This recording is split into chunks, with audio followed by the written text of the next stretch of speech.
Libro 19. Comprende un lapso de 3 años y 6 meses. Capítulo 1. Cayo César es asesinado, víctima de la conspiración de Casio Cerea. 1. Cayo demostró su locura no solamente persiguiendo a los judíos de Jerusalén y las regiones vecinas, sino también desplegando su crueldad en todos los mares y tierras, a lo largo y a lo ancho del Imperio Romano, llenándolos de innumerables calamidades, sin igual en la historia. Fue principalmente en Roma donde sembró el terror con sus actos, pues no tuvo mayor respeto por ella que por las demás ciudades, despojó y maltrató a sus habitantes, especialmente a los senadores y patricios y a aquellos que eran ilustres por sus antepasados. En particular persiguió a los caballeros, los cuales por su dignidad y poder financiero eran considerados por los ciudadanos iguales a los senadores, pues era con ellos con quienes se formaba el Senado. Cayo los degradó civilmente, los exiló, los condenó a muerte, les confiscó los bienes. Decía ser de origen divino y exigía que se le tributaran honores superiores a los humanos. En las visitas al templo de Júpiter, denominado el Capitolio, el más célebre de sus templos, se atrevió a denominarse hermano de Júpiter. No se abstuvo de ningún acto de locura. Cuando tuvo que ir de Dicerquía, población de la Campania, a Micena, otra población marítima, y considerando penoso hacer la travesía en trireme, y pensando por otro lado que le correspondía, como amo del mar, pedirle lo mismo que exigía a la tierra, reunió los 2 promontorios que distan 30 estadios entre sí, cerrando enteramente el golfo, y se lanzó con el carro sobre el dique. Puesto que se consideraba Dios, le convenía abrirse esta clase de caminos. No dejó ningún templo griego sin despojar, apoderándose de todas las pinturas y esculturas que tuvieran y todo lo que habían conservado, como estatuas y objetos votivos. Decía que las cosas hermosas no tenían que colocarse sino en el lugar más hermoso, y este era la ciudad de Roma. Con estos objetos adornó su palacio y sus jardines y otros lugares de diversión de que disponía en Italia. Es así como se atrevió a ordenar el traslado a Roma del Júpiter olímpico venerado por los griegos, obra del ateniense Fidias. Pero no pudo llevarse a cabo porque los arquitectos informaron a Memio Régulo, a quien se le había encargado el traslado, que el simulacro se rompería si lo movían de su lugar. Se dice que por esto, como también por algunos otros prodigios increíbles, Memio dio largas al asunto. Escribió a Cayo, excusándose de no poder cumplir sus órdenes. Se encontró en grave peligro de perder la vida, pero se libró porque Cayo murió antes de matarlo. 2. La locura de Cayo llegó a extremos tales que, habiéndole nacido una hija, la llevó al Capitolio y la puso en las rodillas de la imagen, afirmando que era hija en común de él y de Júpiter. La niña tenía 2 padres, sin que se pudiera determinar cuál de los 2 era más grande. Y le toleraban que hiciera esas cosas. También autorizó a los esclavos a acusar a sus amos, atribuyéndoles cualquier crimen. Para agradarle y por sugestión suya interpretaban muchos hechos como crímenes. Pólux, esclavo de Claudio, se atrevió a acusarlo, y Cayo aceptó la acusación contra su mismo tío paterno, con la esperanza de que encontraría el medio de eliminarlo. Pero no lo logró. En todo el imperio no había sino maldad. Otorgó potestad a los esclavos para armarse contra sus señores. Por todos estos motivos frecuentemente se intrigaba contra él, a fin de vengar las injurias recibidas. Algunos concibieron el propósito de matarlo, antes de que les acontecieran mayores calamidades. Por último, para conservación de las leyes y la seguridad común felizmente recibió la muerte, resultó en beneficio especialmente de nuestra raza, que corría peligro de quedar totalmente exterminada. Quiero explicar con detalle todo lo referente a su muerte, especialmente porque acrecienta la creencia en el poder de Dios y será consuelo para aquellos que se encuentran en situaciones adversas, así como también amonestación para los que creen que su felicidad será perpetua, y no ha de terminar en calamidad, si no se conducen en la vida de acuerdo con los principios de la virtud. 3. Se planearon 3 medios para eliminarlo. bajo la dirección y auspicios de 3 hombres valerosos. Emilio Régulo, oriundo de Córdoba, en España, contaba con algunos conjurados, queriendo con su ayuda y cooperación eliminarlo. Otros estaban complotados bajo la dirección del tribuno Casio Cerea. Annio Minuciano contribuyó no poco a la muerte del tirano. Las causas de su cólera contra Cayo, en lo referente a Régulo, era su naturaleza irascible y el odio a toda injusticia. Régulo poseía un carácter generoso y liberal, a pesar de que era incapaz de disimular sus resoluciones. Las comunicó a muchos, tanto amigos como a otros, pareciéndoles decididos y fuertes para llevar a cabo tal propósito. Minuciano en parte estaba con deseo de vengar a Lépido, muy amigo suyo y uno de los primeros ciudadanos a quien Cayo había asesinado, pero especialmente porque temía por sí mismo, pues Cayo se indignaba contra todos por igual hasta que los hacía morir. Cerea se sentía avergonzado diariamente por los reproches que Cayo le hacía de ser hombre negligente, y puesto que todos los días corría peligro precisamente a causa de su amistad y celo, daba por supuesto que la muerte de Cayo era un acto propio de un hombre libre.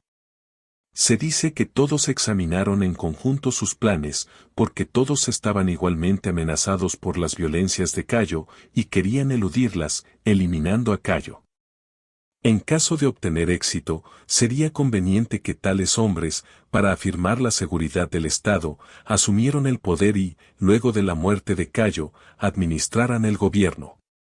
Pero Cerea se sentía más inclinado a ello por el deseo de obtener mayor fama, y también porque, como tribuno, le era mucho más fácil acercarse al emperador.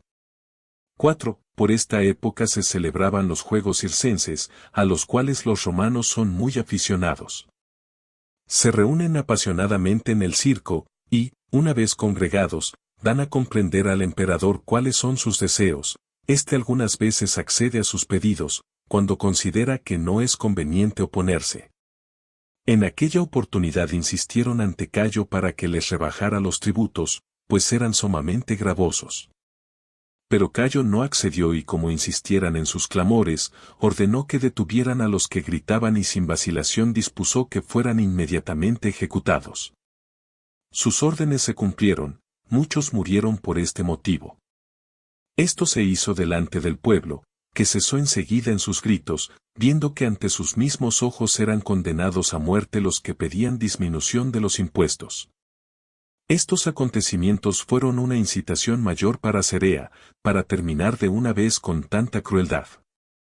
Varias veces pensó atacarlo mientras comía, pero tuvo razones para no hacerlo, no porque dudara, sino porque quería aprovechar una oportunidad segura. Para que no fuera un conato sin esperanza y pudiera llevar efectivamente a cabo lo propuesto. 5. Hacía mucho tiempo que servía en el ejército y estaba descontento de la conducta de Cayo. Este le encargó la percepción de los impuestos, así como también de las deudas atrasadas que se debían al fisco del César. Se demoró en la percepción de estas cargas, porque habían sido duplicadas, y atendiendo más bien a su carácter que a las órdenes de Cayo, se compadecía de la situación de aquellos a quienes tenía que exigírselas. El César se indignó con él, acusándolo de molicie en la percepción de los impuestos. Lo insultaba de 1000 maneras, especialmente cuando le daba la palabra de orden el día en que estaba de servicio, escogía un nombre deshonroso y femenino. Lo humillaba de este modo, aunque él mismo participaba en la celebración de ciertos ritos que había instituido, se vestía con ropas femeninas y se colocaba en la cabeza trenzas de cabello para simular aspecto femenino. Sin embargo, se atrevía a injuriar a Cerea atribuyéndole estas prácticas. Cerea, cuando recibía la palabra de orden, se llenaba de cólera, pero se irritaba todavía más cuando la transmitía a los demás, pues sabía que entonces se convertía en motivo de risa. De modo que los demás tribunos se divertían a su costa, pues todas las veces que iba a pedir al emperador la palabra de orden, predecían que traería como de costumbre un motivo de regocijo. Estos hechos lo hicieron bastante audaz para unirse con los conjurados, pues no cedía ciegamente a la ira. Había un senador, de nombre Pompedio, que había recorrido casi todos los honores, era epicúreo y, por lo tanto, no gustaba de los negocios públicos, sino de la vida tranquila. Fue acusado por Timidio, su enemigo, de haber pronunciado palabras insultantes contra Cayo. Citó como testigo a Quintilia, mujer de teatro, que, a causa de su belleza, tenía muchos amantes, entre los cuales estaba también Pompedio.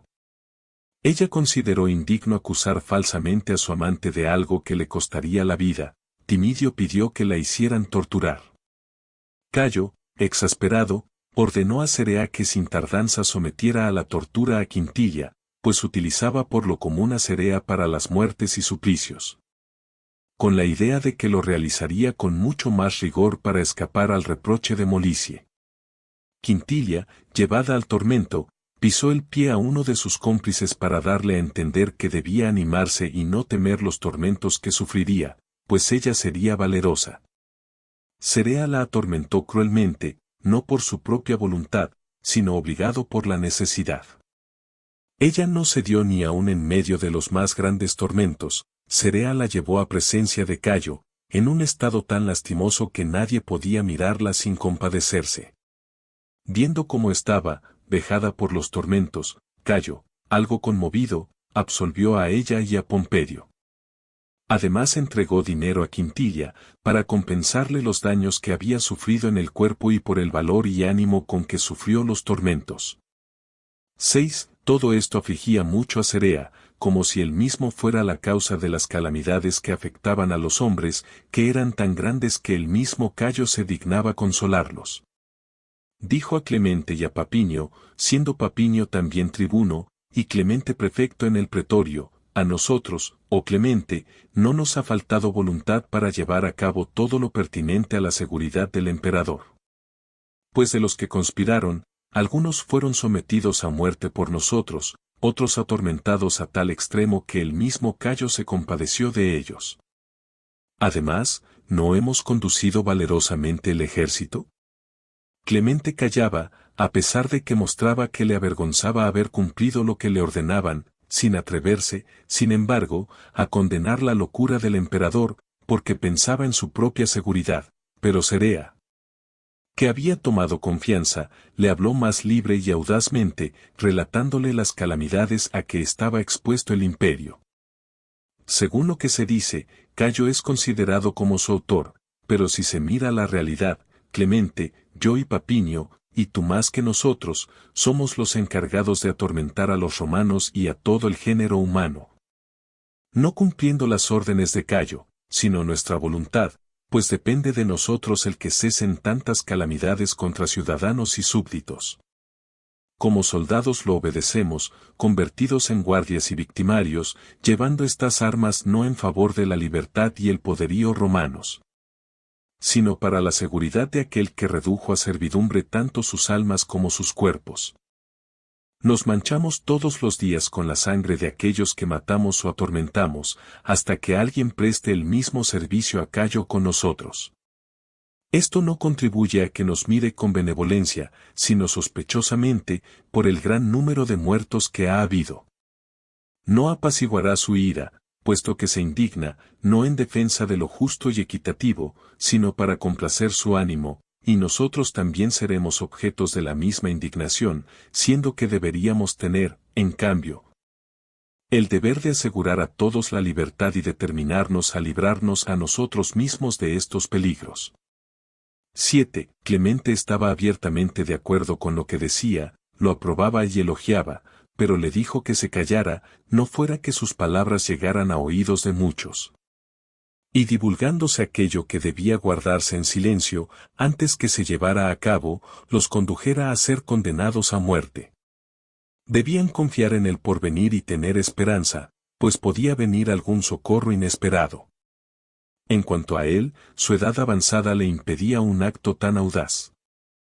En cuanto a lo que tú, Cerca, has dicho, yo quizá podría aconsejarte algo más prudente, pero ¿quién podría sugerir nada que fuera más honorable? Clemente se fue a su casa, mientras repasaba mentalmente lo que había dicho y oído, en medio de diversas dudas. Cerca, preocupado, se apresuró a ver a Cornelio Sabino, también tribuno, a quien apreciaba como varón egregio amante de la libertad y, por este motivo, contrario al presente estado de cosas y que quería de una vez terminarlas. Consideró oportuno proponérselas, con miedo de que Clemente los traicionara, teniendo en cuenta además el tiempo que habían perdido en dudas y vacilaciones. 8. Sabino aceptó la sugestión de buena gana, pues ya previamente estaba decidido a ello, pero se había callado hasta ahora, pues no había encontrado a nadie con quien compartir sin riesgo su idea. Habiéndose, pues, topado con un hombre no solo dispuesto a callar lo que oyera, sino a revelar su propio pensamiento, se sintió mucho más animado. Por esto, pidió a Cerea que llevara a cabo su propuesta sin demora. Es así como se dirigieron a Minuciano, animado del mismo deseo y similar a ellos por su decisión y que había caído en sospechas ante Cayo, después de la muerte de Lépido.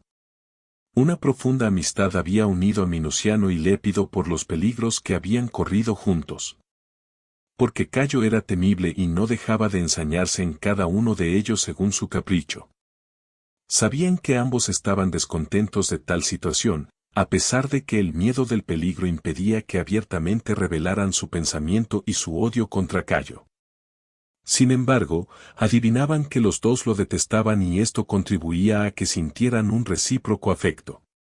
9. Se encontraron, pues, con Minuciano, a quien saludaron con demostraciones de aprecio, pues ya en encuentros precedentes habían adoptado la costumbre de rendirle homenaje, tanto por la superioridad de su rango, pues era el más noble de todos los ciudadanos, como por los elogios que merecían sus cualidades, especialmente su elocuencia. Minuciano, hablando el primero, preguntó acerca qué palabra de orden había recibido. Toda la ciudad sabía el insulto que se hacía a Cerea en la transmisión de la palabra de orden.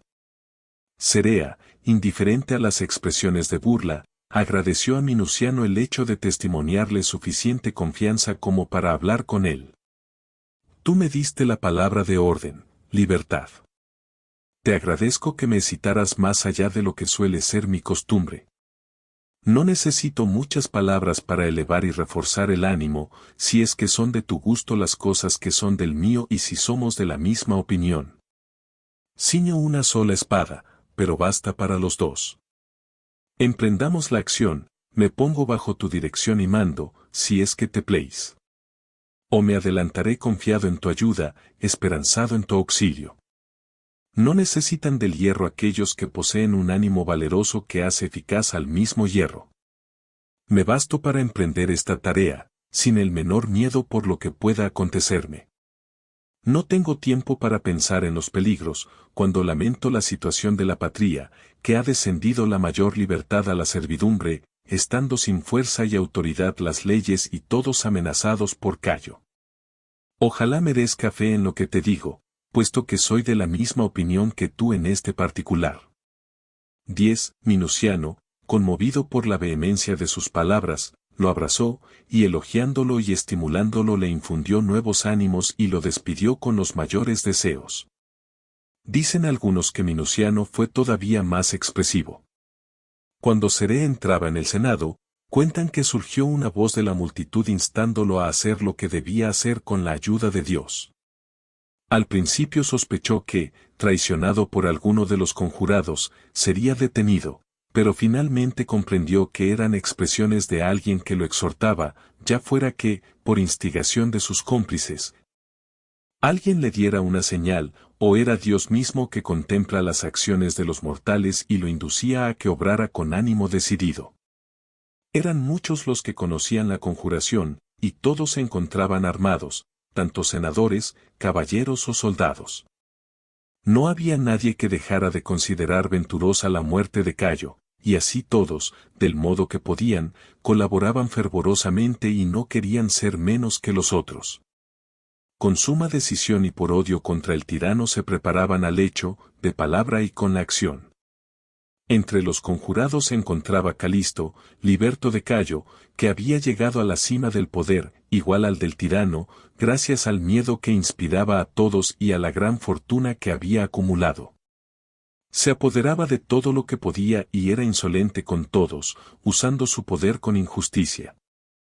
Sabía que Cayo era implacable y tan terco que nunca desistía de lo que había decidido, por esto y muchas otras cosas se sentía en peligro, especialmente por su gran fortuna. Por eso servía a Claudio, habiéndose pasado secretamente a su lado, pensando que éste obtendría el imperio si Cayo desaparecía y que él encontraría, en un poder similar al que ocupaba, un pretexto para obtener favores y honores, si tomaba la precaución de conquistar la gratitud de Claudio y la reputación de que le había sido fiel. Incluso había llegado su audacia a decir que había recibido del emperador la orden de envenenar a Claudio y había diferido su ejecución con 1000 pretextos. Pero creo que Calisto debe de haber fraguado este cuento para congraciarse con Claudio, pues en el caso de que Cayo hubiese realmente decidido librarse de Claudio, no habría tolerado las tretas de Calisto. Y si este último hubiera recibido orden de eliminarlo, no habría podido diferir su incumplimiento sin recibir inmediatamente su castigo. Debe solo atribuirse al poder divino la protección de Claudio contra el furor de Cayo, y Calisto simulaba un hecho que no era tal como lo presentaba. 11. Los propósitos de Cerea se fueron postergando de día en día, pues muchos de los conjurados dudaban. Él mismo de mala gana difería su realización, por considerar que cualquier oportunidad era buena para llevar a cabo lo decidido. Se le presentaba frecuentemente tal oportunidad, cuando Cayo ascendía al Capitolio para ofrecer víctimas por la salud de su hija. O también, cuando estaba en la parte elevada de la basílica y tiraba oro y plata al pueblo, podía ser precipitado desde este lugar, o en la celebración de aquellas ceremonias que él mismo había establecido. Y cuando no desconfiaba de nadie, pues atendía a que todo se llevara a cabo debidamente y con el decoro conveniente. Aún sin contar con ninguna señal de los dioses, Cerea podía hacer morir a Cayo, y habría tenido coraje para suprimirlo hasta sin armas. Cerea se indignaba contra los conjurados, temiendo que pasara la oportunidad. Los otros sabían que tenían razón y que lo surgía en su propio interés, pero pedían que se demorara, no fuera que si no salía bien, toda la ciudad quedara conturbada. Que se persiguiera a los cómplices y que luego fuera inútil todo su valor porque Cayo tomaría mayores precauciones contra ellos. Lo más seguro sería llevarlo a cabo cuando se celebraran los espectáculos en el palacio. Se cumplían en honor del César que había sido el primero en atribuirse el poder del pueblo. Se elevaba a poca distancia delante del palacio una tribuna desde la cual los patricios, sus mujeres y sus hijos y aún el mismo emperador contemplaban el espectáculo. Les sería fácil, en una oportunidad en que tantos miles de personas quedaban encerradas en un espacio estrecho, atacarlo en el momento de entrar, cuando ni sus guardias podrían auxiliarlo, ni aun cuando quisieran. 12. Cerea tuvo que aguardar. Cuando llegaron las fiestas, resolvióse ejecutar el plan el primer día, pero el destino, que había dispuesto las demoras, pudo más que la decisión tomada por los conjurados. Habiendo dejado pasar los 3 primeros días consagrados, solo en el último se pasó a la acción. Cerea, habiendo convocado a los conjurados, les dijo: hemos dejado pasar mucho tiempo sin que por nuestra indolencia nos decidamos a realizar lo determinado. Sería espantoso si quedara en la nada a causa de alguna denuncia, y Cayo, exacerbado, sería entonces más cruel. No vemos, por ventura, que privamos de tantos días a la libertad cuantos otorgamos a la tiranía, cuando debemos asegurarnos para lo futuro, otorgar la felicidad a los demás y obtener para siempre admiración y honor. Como nadie podía negar que sus palabras eran nobles, y tampoco aceptar públicamente la empresa, todos guardaron un profundo silencio. ¿A qué viene, varones valerosos?, siguió diciendo, que dudemos y nos alejemos de la acción. ¿No os dais cuenta que este es el último día de los espectáculos y que luego Cayo se embarcará? Cayo se disponía a partir hacia Alejandría, a fin de visitar a Egipto. ¿Puede parecernos honesto dejar escapar a un hombre tan odiado que irá por mar y tierra a exhibir su ostentación? ¿No nos abrumará la vergüenza si dejáramos que lo matara un egipcio o algún otro que considere que son intolerables sus locuras para los hombres libres? Yo no aceptaré más demoras, y hoy mismo iré a enfrentar el peligro y sufrir con ánimo alegre las consecuencias. No hay motivo ninguno para demoras. En verdad, ¿qué cosa más mísera puede acontecer a un ánimo fuerte y generoso que otro mate a Cayo, mientras yo viva y me prive a mí de la alabanza de esta acción? 13. Diciendo estas palabras se excitó y animó a los restantes, y todos decidieron poner manos a la obra sin dilación ninguna. A primera hora de la mañana se encontraba en palacio, ceñido con la espada de los caballeros. Era costumbre de los tribunos pedir el santo y seña al emperador con la espada ceñida y precisamente aquel día le tocaba a él esa tarea. Ya la multitud se dirigía al palacio tumultuosamente, empujándose unos a otros, pues cada cual se esforzaba en ocupar el mejor lugar. Cayo contemplaba voluptuosamente el espectáculo. No había sitios especiales señalados para los senadores o los caballeros, todos se sentaban mezclados, los hombres con las mujeres, los esclavos con los hombres libres. Se le abrió camino a Cayo entre los guardias, ofreció sacrificios a Augusto, en cuyo honor se celebraban los espectáculos. Al caer una de las víctimas aconteció que la sangre manchó la toga de un senador de nombre Asprenas. Cayo lo tomó a risa, pero resultó un mal augurio para Asprenas, pues fue muerto junto con Cayo. Se dice que aquel día, en contra de su costumbre, Cayo estuvo muy amable, hablando afablemente y causando la admiración de todos. Una vez ofrecido el sacrificio, se dirigió a su lugar en el teatro, rodeado de los amigos principales. El teatro, cuya disposición cambiaba todos los años, estaba construido de la siguiente manera. Tenía dos puertas, abierta una sobre el espacio libre y la otra sobre un pórtico, a fin de que las entradas y salidas no molestaran a aquellos que se encontraban en el interior y para que los músicos y actores pudieran salir del mismo. La multitud estaba sentada, y Cerea con los restantes tribunos se instalaran a poca distancia de Cayo. Este se encontraba en el lado derecho del teatro. Un tal Batinio, senador, antiguo pretor, preguntó a Clubio, personaje consular, sentado a su lado, si había oído hablar de la revolución, pero procuró que sus palabras no fueran comprendidas. Clubio respondió que nada sabía. Hoy, Clubio, se representará la escena del tiranicidio. Noble amigo, repuso Clubio, cállate, no sea que algún otro aqueo escuche tus palabras. Se arrojó a los espectadores gran cantidad de frutas y de aves cuya rareza contribuía a hacerlas deseables. Cayo se regocijaba al ver a los espectadores luchando entre sí para apoderarse de ellas. Acontecieron a la par dos sucesos que fueron interpretados como presagios. Se representaba una parodia durante la cual se crucificaba a un capitán de ladrones. Por otro lado representaban el drama de Cinyras en el cual este rey se suicida, así como también su hija Mirra. De modo que había gran cantidad de sangre artificial esparcida tanto alrededor del crucificado como de Cinyras.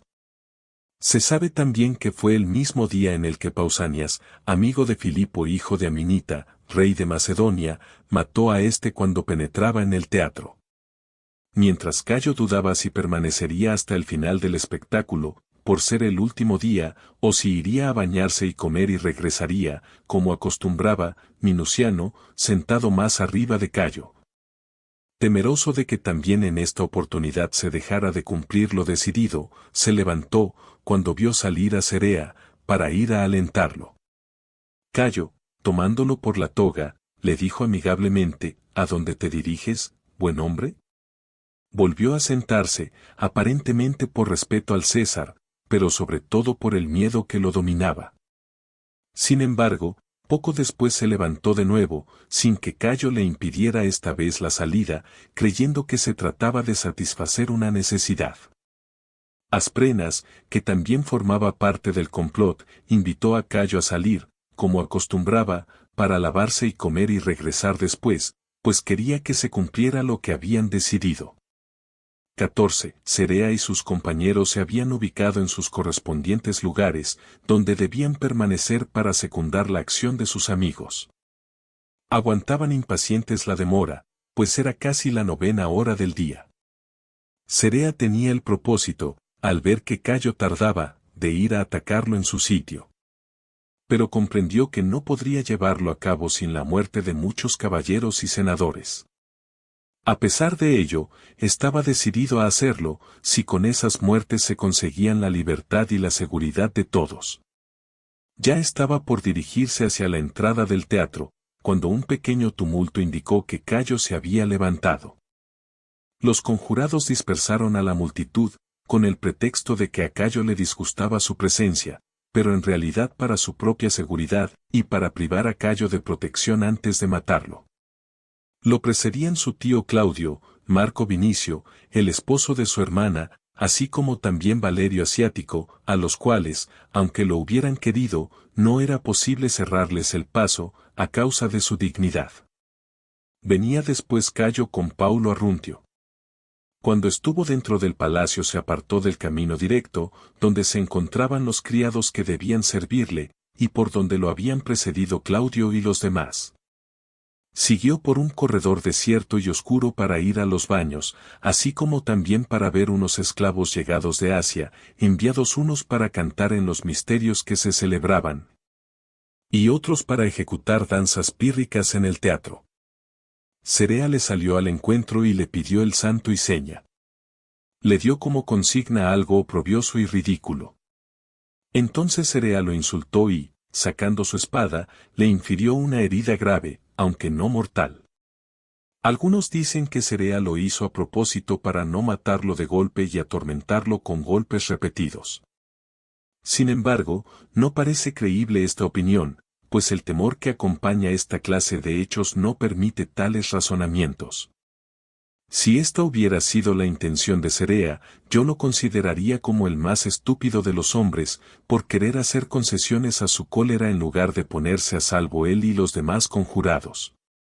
Especialmente cuando había diversas maneras para ayudar a Cayo, si no lo hicieran expirar inmediatamente.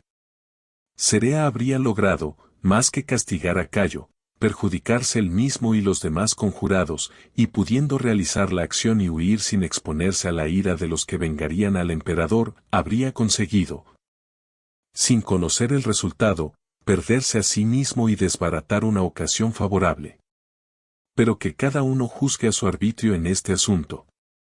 Atormentado por el dolor de la herida, pues la espada le había penetrado entre el brazo y el cuello y fue detenida por la clavícula, Cayo no dio ningún grito ni llamó a ninguno de sus amigos.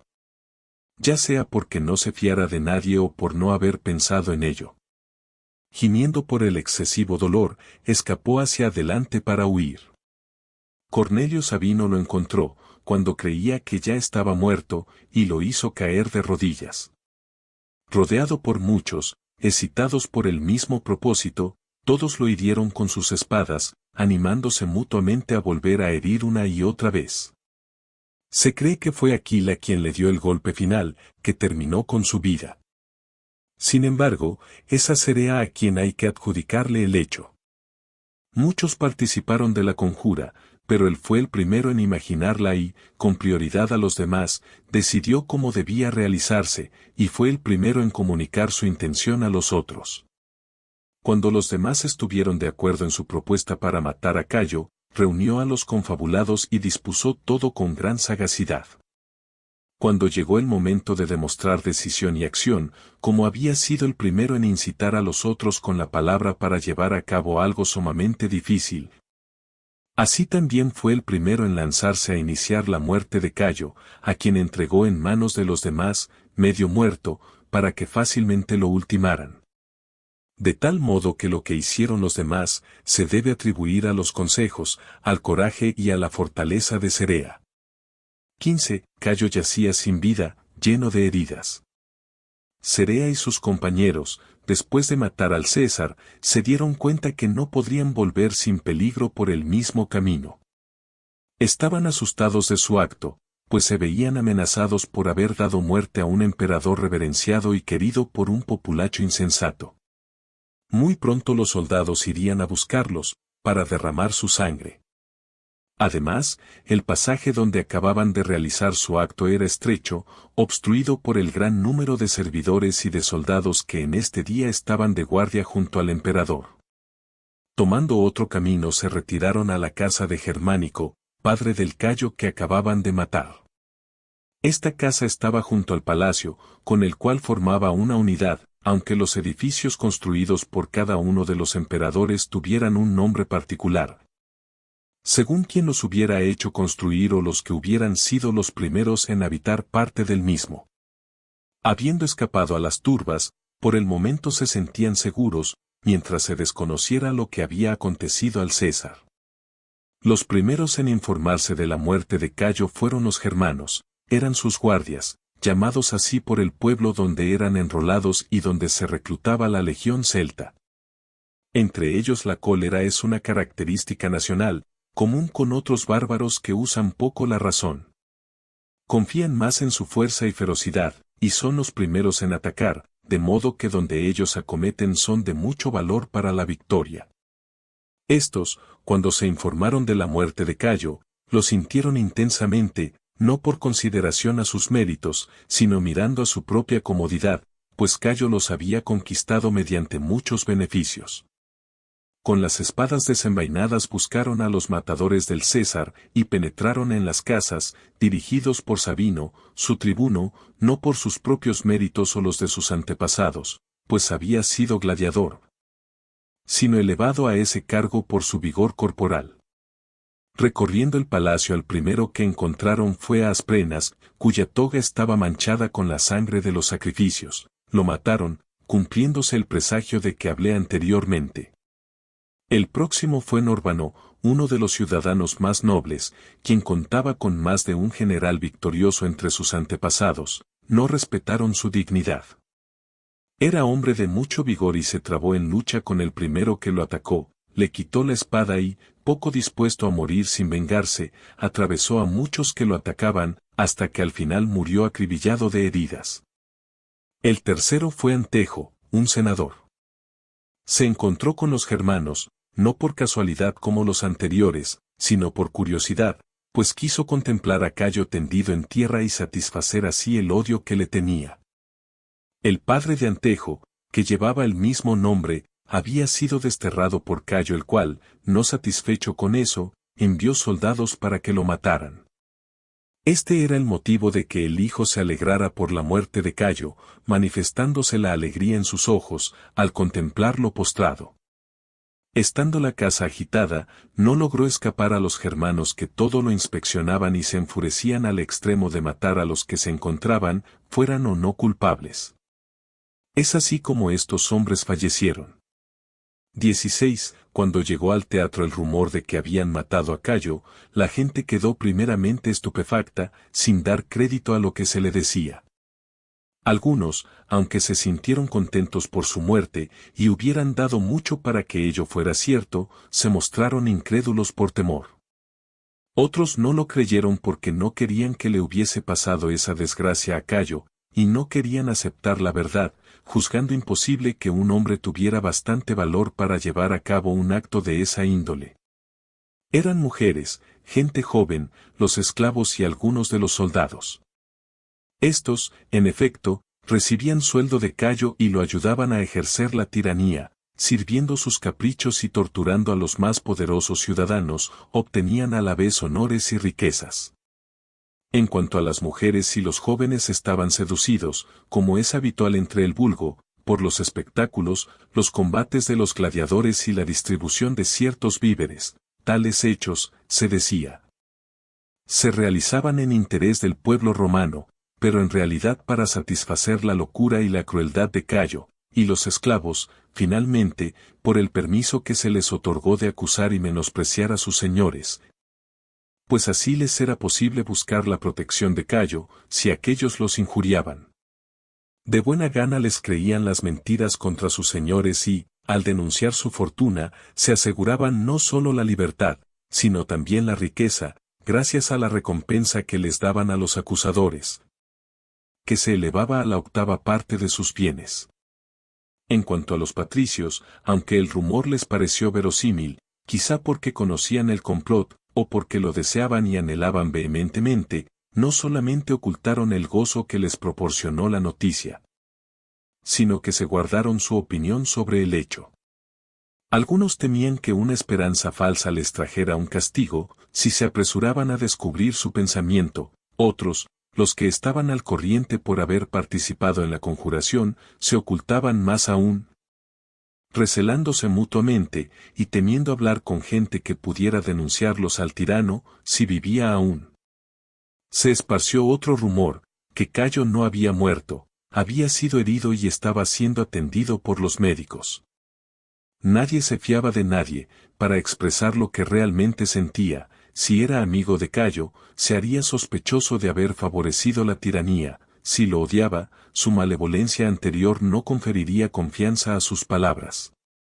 También corrió otro rumor, que privó a los patricios de toda esperanza de alegrarse, que Cayo, sobreponiéndose al peligro y sin tener en cuenta sus heridas, había huido al foro, manchado de sangre como estaba, y que allí estaba hablando al pueblo. Todo esto había sido imaginado por los que deseaban que se produjera una agitación. Los oyentes se inclinaban por el lado donde los llevaba su afecto. Sin embargo, no abandonaban sus asientos, por miedo de que se les acusara de algo si se les viera salir los primeros. Pues no se los juzgaría según la disposición de cada uno al salir, sino según lo que imaginaran acusadores y jueces. 17. Una caterva de germanos, con las espadas desenvainadas, rodeó el teatro. Los espectadores empezaron a temer por su propia vida. Cualquiera que llegara los aterrorizaba, como si los fueran a matar. No sabían qué hacer, no se atrevían a salir, pero tampoco se creían seguros permaneciendo en el teatro. Finalmente, cuando los germanos se precipitaron dentro del teatro, se elevó un gran clamor. Todos comenzaron a suplicar a los soldados, afirmando que todo lo ignoraban, tanto la sedición, si había alguna, como los acontecimientos que se habían producido. Tenían que perdonarlos, y no hacerles pagar a ellos, exentos de toda culpa, la audacia de los culpables, sino buscar a los responsables del crimen, cualquiera que hubiera sido.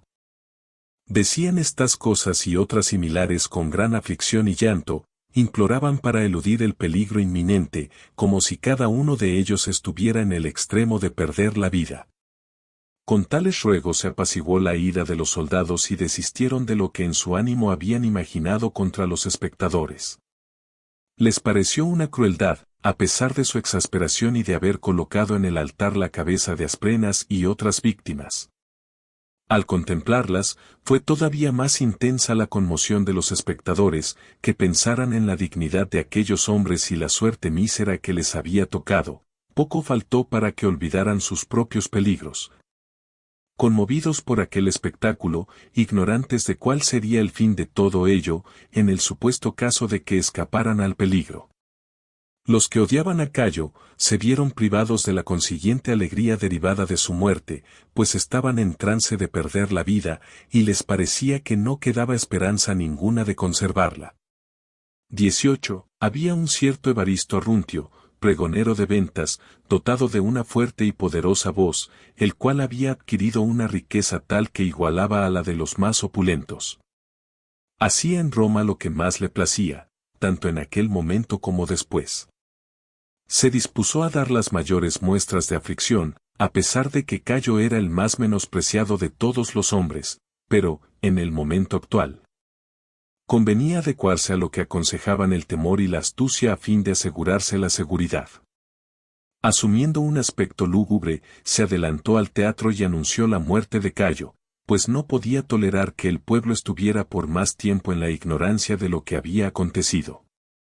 Luego, en compañía de los tribunos, recorrió el teatro interpelando a los germanos, ordenándoles que depusieran las armas y anunciándoles la muerte de Cayo. Con esto se salvaron los que estaban en el teatro y todos los que en alguna forma estaban cerca de los germanos. Pues mientras hubiera alguna esperanza de que Cayo viviera, no se abstendrían de ningún crimen. Le eran tan adictos, que estarían contentos de perder la vida, con tal que pudieran librarlo de los peligros. Cuando tuvieron la certeza de su muerte, se enfrió el fervor con que querían vengarlo, tanto porque de nada les iba a servir manifestar su presteza en servirlo, pues estaba muerto el que debía gratificarla. como por temor de que el Senado los acusara de los abusos cometidos, en caso de que asumiera la administración del poder, o hiciera lo mismo el emperador que sucedería a Cayo. Es así como los germanos cesaron en su cólera, aunque de mala gana, a causa de la muerte de Cayo. 19. Inquieto por la suerte de Minuciano, temeroso de que hubiese perecido por el furor de los germanos, Cerea pidió a los soldados, uno por uno, que cuidaran de su seguridad, y él, por su propia cuenta, hizo averiguaciones para saber si había perecido. Clemente, cuando le llevaron a Minuciano, lo dejó libre, pues con muchos otros senadores reconocía la justicia del acto y la virtud de aquellos que lo habían concebido y no tuvieron miedo de ponerlo en ejecución. Dijo que los tiranos disfrutan poco tiempo de su gozo de hacer el mal, y nunca tienen un fin feliz puesto que las personas virtuosas los odian, terminan por sufrir un fin similar al de Cayo. El mismo Cayo, antes de que se realizara la conspiración, había conspirado contra sí mismo. Por las injusticias que lo hacían intolerable y por su menosprecio de las leyes, indujo a sus más íntimos a que se convirtieran en sus enemigos. Si en el momento presente ellos asesinaron a Cayo, en realidad fue él mismo quien se causó la muerte. 20. Entonces los espectadores pudieron salir del teatro, haciéndolo con la mayor rapidez y tumultuosamente. El que permitió que pudieran evadirse fue el médico Alción. Sorprendido en el momento en que estaba curando a algunos heridos, envió a los que lo rodeaban con el pretexto de buscar lo necesario para las curaciones. Pero en realidad para que escaparan de los peligros que los amenazaban. Durante este tiempo se reunió el Senado, así como el pueblo que se congregó en el foro, donde se acostumbran a realizar los comicios, con el objeto de buscar a los matadores del César. El pueblo los buscaba ardorosamente, el Senado para salvar las apariencias. Estaba presente Valerio el Asiático, personaje consular. Este se adelantó en medio de los que tumultuosamente preguntaban con indignación quiénes eran los matadores del César. «Ojalá hubiese sido yo», exclamó.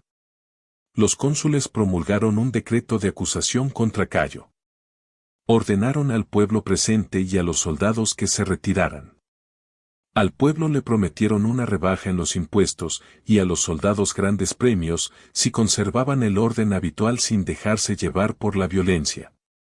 Tenían miedo de que, en su exasperación, la ciudad quedara expuesta a una catástrofe si se entregaban al robo y al despojo de los templos. Ya se había reunido un gran número de senadores, especialmente aquellos que habían complotado en la muerte de César, enardecidos y audaces, puesto que el poder ahora quedaba en sus manos. Capítulo 2. Los soldados obligan a Claudio, tío de Cayo, a asumir el poder. Lucha entre el Senado, el pueblo, Claudio y sus soldados. 1. Tal era la situación, cuando súbitamente Claudio fue arrebatado de su casa. Los soldados se habían reunido y discurrían sobre lo que debían hacer. Decidieron que no convenía que el pueblo se considerara suficiente para hacer frente a tantos problemas y además no podían permitir que el gobierno quedara entre ellos. Por otra parte, si alguno de los conjurados fuera nombrado emperador, ellos sufrirían una gran desgracia, por no haberle ofrecido su ayuda. Pensaron que lo mejor, puesto que todavía no se había decidido nada, sería nombrar a Claudio, tío del difunto y que merecía ser preferido por su dignidad a cualquiera de los que se encontraban en el Senado, tanto por la nobleza de su nacimiento como por los estudios realizados. Este, una vez nombrado emperador, los llenaría de honores y regalos. Así que lo decidieron, lo pusieron en ejecución. Claudio fue arrebatado por los soldados. Pero Consulatus Numerus Entio Saturnino, a pesar de estar informado de lo relativo a Claudio, que simulaba aceptar el trono imperial contra su voluntad, aunque de hecho estaba de acuerdo, se levantó en el Senado y, sin miedo ninguno, pronunció el discurso que convenía a hombres libres y generosos. 2. Aunque parezca increíble, oh romanos, después de largo tiempo, y cuando no lo esperábamos, se nos ofrece la libertad, ignoro, sin embargo, cuánto tiempo ha de durar. Pues queda en poder de los dioses que nos la ha acordado. Es suficiente, sin embargo, para que nos regocijemos y, aunque la perdamos enseguida, habrá contribuido a nuestra felicidad. Pues basta una hora para los hombres buenos y honestos, si se vive con voluntad libre en una patria libre, gobernada con las leyes de que hemos gozado anteriormente. Nada diré sobre la libertad de los tiempos pasados, por haberse perdido antes de que yo naciera. Pero disfruto de la presente con ansia insaciable y consideraré muy felices a aquellos que han nacido y son educados en las actuales circunstancias. Después de los dioses hay que agradecer a aquellos que han convertido en realidad lo que estamos disfrutando en el momento actual. Ojalá permanezca segura e incólume para siempre, pero este día será suficiente para nosotros, jóvenes o ancianos. Los ancianos reciben una eternidad, si mueren aprovechando los bienes que nos otorga este día. En cuanto a los jóvenes, es un aprendizaje de la virtud que ha sido el bien de aquellos de quienes descendemos. Por lo tanto, en el momento actual, lo primero y más noble debe ser vivir de acuerdo con la virtud, que es la única que engendra y conserva la libertad para los hombres. He sabido lo que se hizo antiguamente y experimentado suficientemente lo que ha acontecido en mi tiempo, el gran número de males que ocasiona la tiranía, oponiéndose a toda virtud, privando de la libertad a los magnánimos, induciendo a los hombres a la adulación y al miedo, pues no gobierna de acuerdo con la prudencia de las leyes, sino según su arbitrio. Desde el momento en que Julio César se propuso privar al pueblo del poder, sin tener en cuenta las leyes, perturbó la república, considerándose superior al derecho, deseando servir a sus apetencias. No hubo mal ninguno de que se viera libre la ciudad, emulándolo todos los que lo sucedieron en privar a la ciudad de los hombres fuertes y generosos. Creían que atendían a su seguridad, si se servían de hombres malévolos y perniciosos y, en cuanto a los que se distinguían por su virtud, no sólo les deprimían el espíritu, sino que generalmente los enviaban al destierro. Aunque todos exhibieron una dureza insoportable en su gobierno, sin embargo Cayo, ahora difunto, cometió crímenes mayores que todos los otros, no sólo contra sus ciudadanos, sino también por igual contra los parientes y amigos, dando lugar a una indignación indomable, sembrando males entre todos indistintamente e imponiendo penas injustas. Llevado por una cruel ira contra los dioses y contra los hombres. Pues las tiranías no se contentan con buscar su placer, aunque vaya unido con la injuria, ni con ultrajar a las esposas y apoderarse de las fortunas, sino que se proponen conturbar a las familias de sus enemigos. Para los tiranos todos los libres son enemigos, están en la imposibilidad de conquistarse su benevolencia, incluso la de aquellos que lo sufren pacientemente. Efectivamente, los tiranos conocen bien las calamidades que han infligido a ciertas personas, y aunque éstas desprecien magnánimamente lo que se ha hecho con ellas, los mismos tiranos no pueden ocultarse lo que han hecho. Por eso piensan que solo tendrán seguridad con relación a los sospechosos, si logran eliminarlos. Libres de estos males y sometidos solamente los unos a los otros, cada cual debe pensar lo que más toca al bien común. La clase de gobierno más conveniente para el Estado y para la concordia general y la seguridad futura y adecuada a la gloria de una ciudad bien constituida, o dar vuestra opinión, si alguna propuesta presente no es de vuestro agrado. Esto lo podéis hacer sin peligro alguno, pues no hay señor ninguno por encima de vosotros que pueda dañaros impunemente y eliminar a aquel que no fuera de su misma opinión. Nada ha nutrido mejor la tiranía que la negligencia y la ausencia de toda oposición. Pues disminuidos por las seducciones de la paz y habiendo aprendido a vivir como esclavos, todos nos damos cuenta que sufrimos males insoportables y contemplamos calamidades a nuestro alrededor, es así como, temerosos de morir gloriosamente, esperamos un fin vergonzoso. En primer lugar, debemos tributar a los matadores del tirano los mayores honores, especialmente a Cerea Casio. Este es un hombre que los dioses nos han otorgado para que, mediante su sagacidad y acción, conquistemos la libertad. No debemos olvidarlo, sino recordarlo como a un hombre que decidió luchar contra la tiranía antes que todos, fue el primero en exponerse a los peligros. Ahora, recuperada la libertad, hemos de tributarle honores y demostrar así nuestra primera expresión de independencia. Es una hermosísima acción y adecuada a hombres libres, expresar gratitud a los benefactores. Él ha sido para nosotros muy distinto de Casio y Bruto, los matadores de Julio César, pues los últimos sembraron semillas de discordias y guerra civil, él, en cambio, muerto el tirano, libró a la ciudad de los males que ocasionaba su presencia. 3. Así habló Sentio, a quien escucharon con profunda atención el Senado y los caballeros que se encontraban presentes. Entonces Trebelio Máximo se levantó y sacó a Sentio de un dedo un anillo que tenía engarzada una piedra con la imagen de Cayo. En su apresuramiento por exponer su opinión, se había olvidado de quitárselo. Inmediatamente rompió el anillo. La noche estaba muy adelantada, Cerea pidió la consigna. Le contestaron, libertad. Todos se sintieron asombrados, pareciéndoles increíble lo que estaba ocurriendo. Pues después de un siglo de la supresión de la República, volvía a los cónsules el poder de dar el santo y seña, puesto que ellos, antes de que la ciudad fuera dominada por la potestad real, estaban encargados de los asuntos militares. Una vez que Cerea recibió la palabra de orden, la pasó a los soldados que estaban en el Senado. Se trataba de 4 cohortes que consideraban la ausencia del emperador más honorable que la tiranía. Luego se retiraron con sus tribunos. El pueblo también se alegró, lleno de esperanza y entusiasmado por haber adquirido de nuevo el poder y por no estar sometido al emperador. Cerea para ellos lo significaba todo. 4. Pero Cerea estaba indignado porque seguían viviendo la esposa y la hija de Cayo y porque el castigo no se había extendido a toda su casa.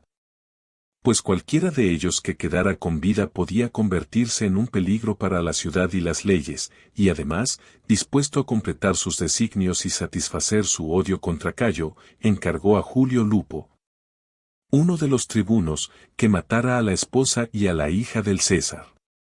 Propuso esta misión a Lupo, por ser pariente de Clemente, habiendo participado, aunque no fuera sino en esto, en el tiranicidio, sería honrado por los ciudadanos por su valor.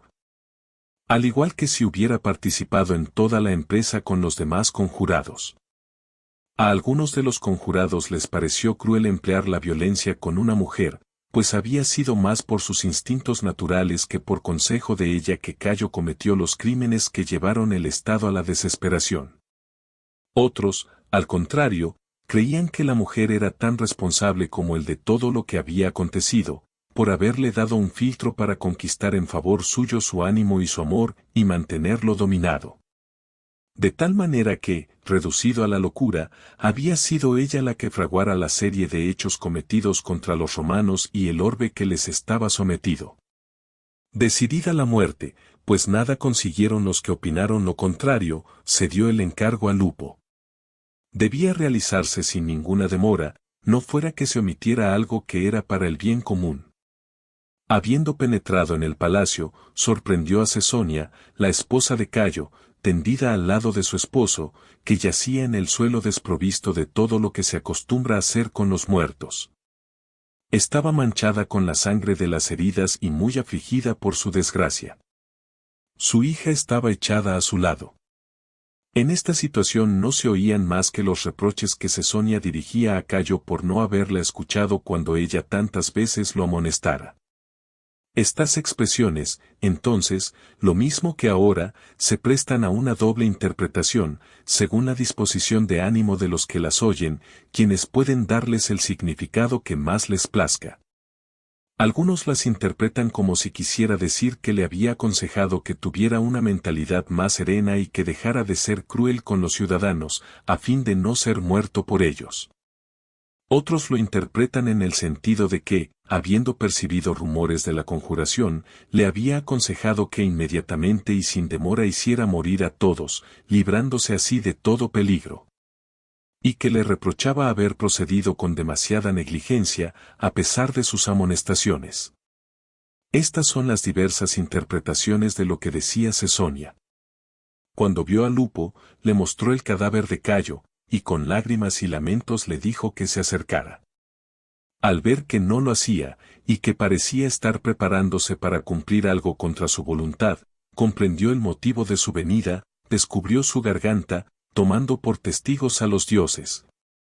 Como lo hacen aquellos que se encuentran en una situación desesperada, y le pidió que no tardara en finalizar la tragedia. De este modo murió con decisión y valentía, y luego la hija. Lupo se apresuró a presentarse ante Cerea, para anunciarle que había cumplido lo dispuesto.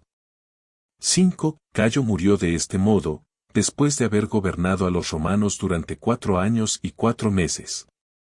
Fue un hombre que, incluso antes de obtener el imperio, tenía un carácter duro y sin sentimientos, entregado a los placeres, amigo de la delación.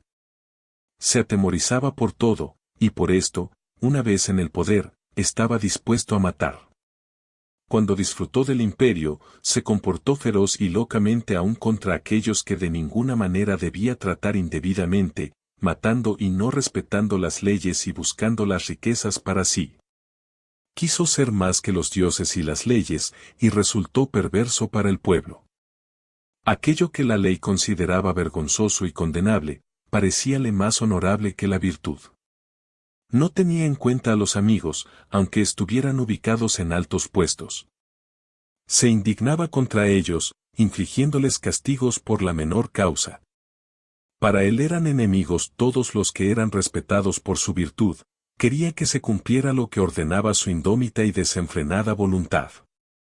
Es así como tuvo relaciones íntimas con su hermana legítima, lo cual acrecentó la indignación de los ciudadanos, pues, como hacía mucho no se hablaba de esta clase de crímenes, su autor concentraba desconfianza y aversión.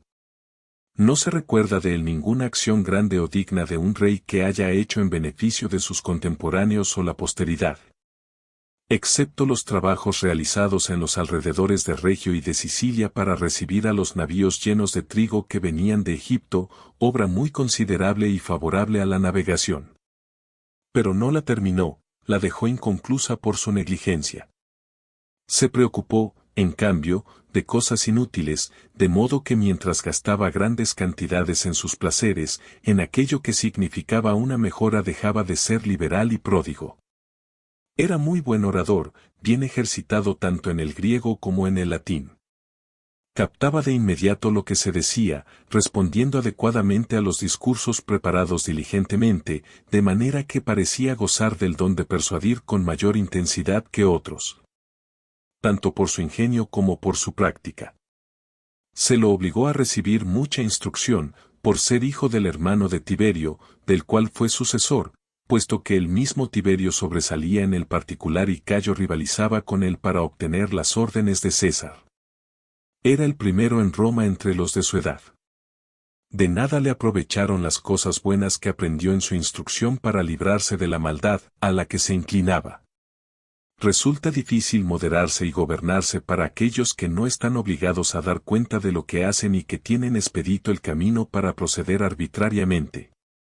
Al principio, era tenido en gran estima por haberse hecho de amigos buenos y honestos, esforzándose en emular a los mejores en saber y gloria, pero luego le retiraron la benevolencia con que lo habían tratado. A causa de su proceder insolente, aumentando el odio que le tenían, por último fue asesinado. Capítulo 3. Claudio es secuestrado por los soldados. Las tentativas del Senado. 1. Claudio, como dije antes, se había apartado del camino que seguían aquellos que estaban con Cayo. Viendo que el palacio estaba conturbado por lo acontecido a Cayo, desesperando poder salvarse, se ocultó en un lugar estrecho. Solo temía por su vida a causa de la nobleza de su nacimiento. Siempre había vivido como hombre particular, modestamente, satisfecho con lo que poseía, consagrado al estudio de las letras, especialmente del griego, evitando en toda forma todo lo que pudiera ser motivo de enojo. Pero en aquel momento la multitud estaba enloquecida y el palacio expuesto al furor de los soldados llamados pretorianos, la parte más íntegra del ejército, deliberaba sobre lo que convenía hacer.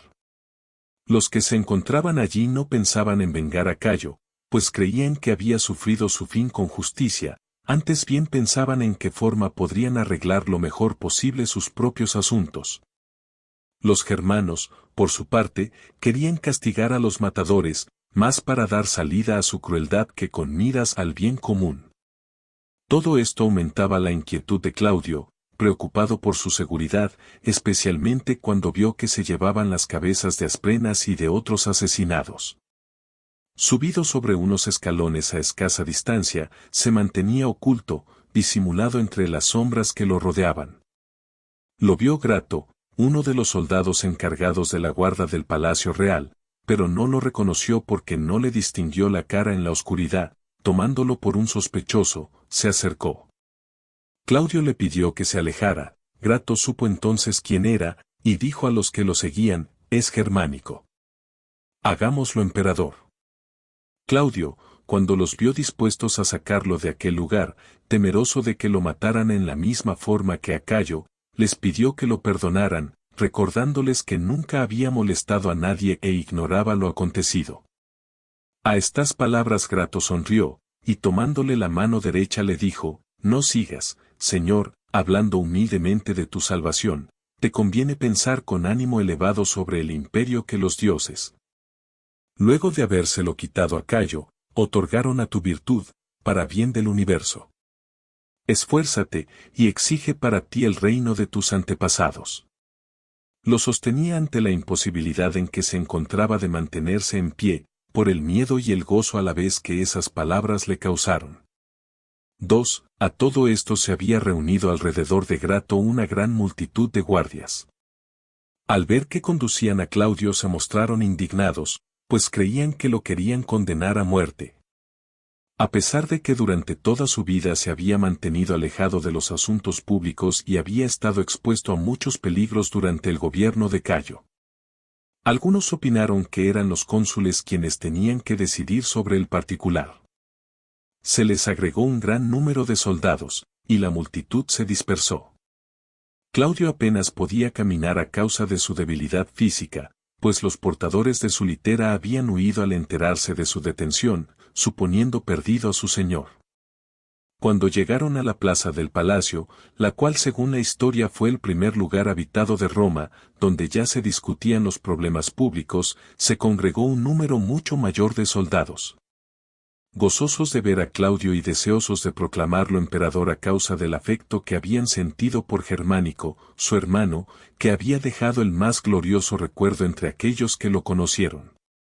Pensaban también en la avidez de los que dominaban en el Senado, en todo lo que habían realizado mientras disponían del poder y en su incapacidad para gobernar.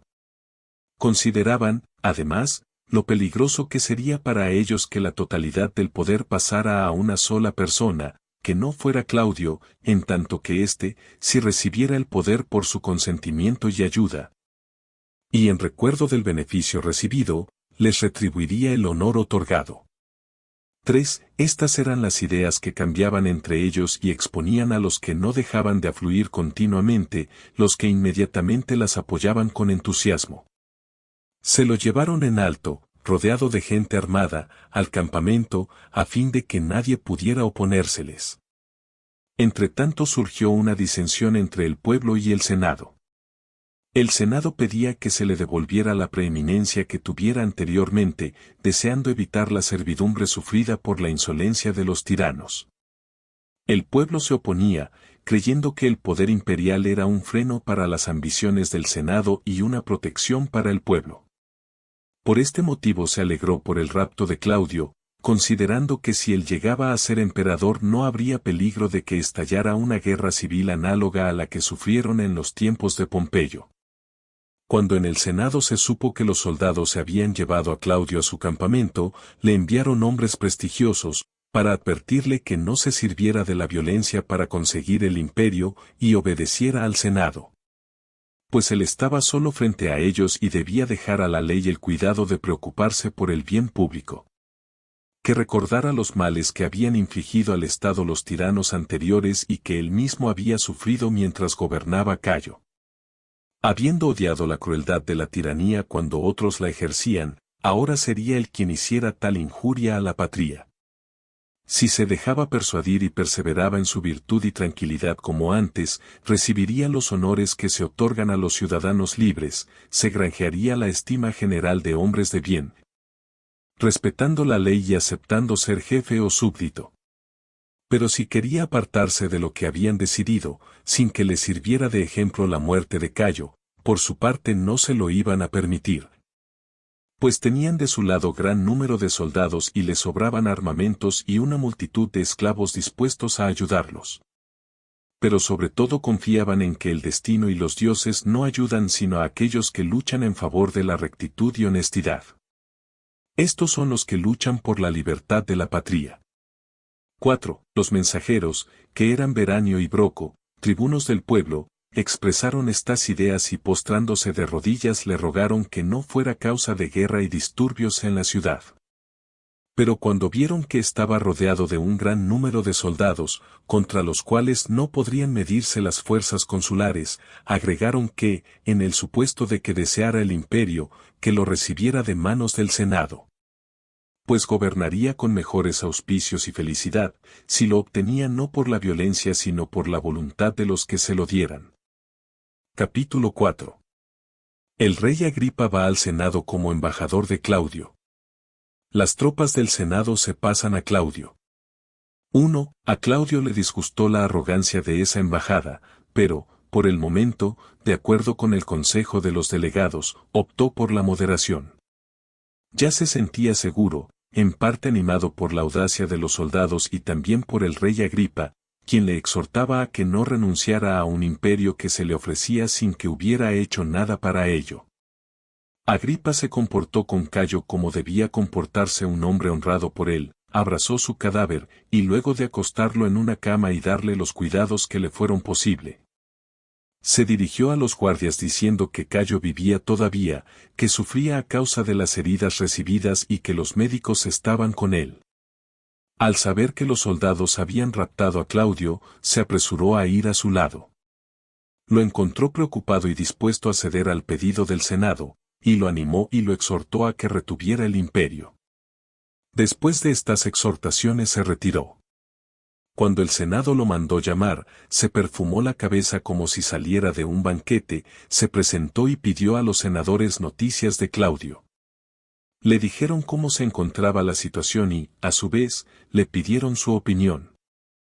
Agripa declaró que estaba presto a morir por el honor del Senado, pero los invitó a que tuvieran en cuenta sus intereses. Para poder apoderarse del gobierno necesitaban armas y soldados que los defendieran, si no querían fracasar por falta de apoyo.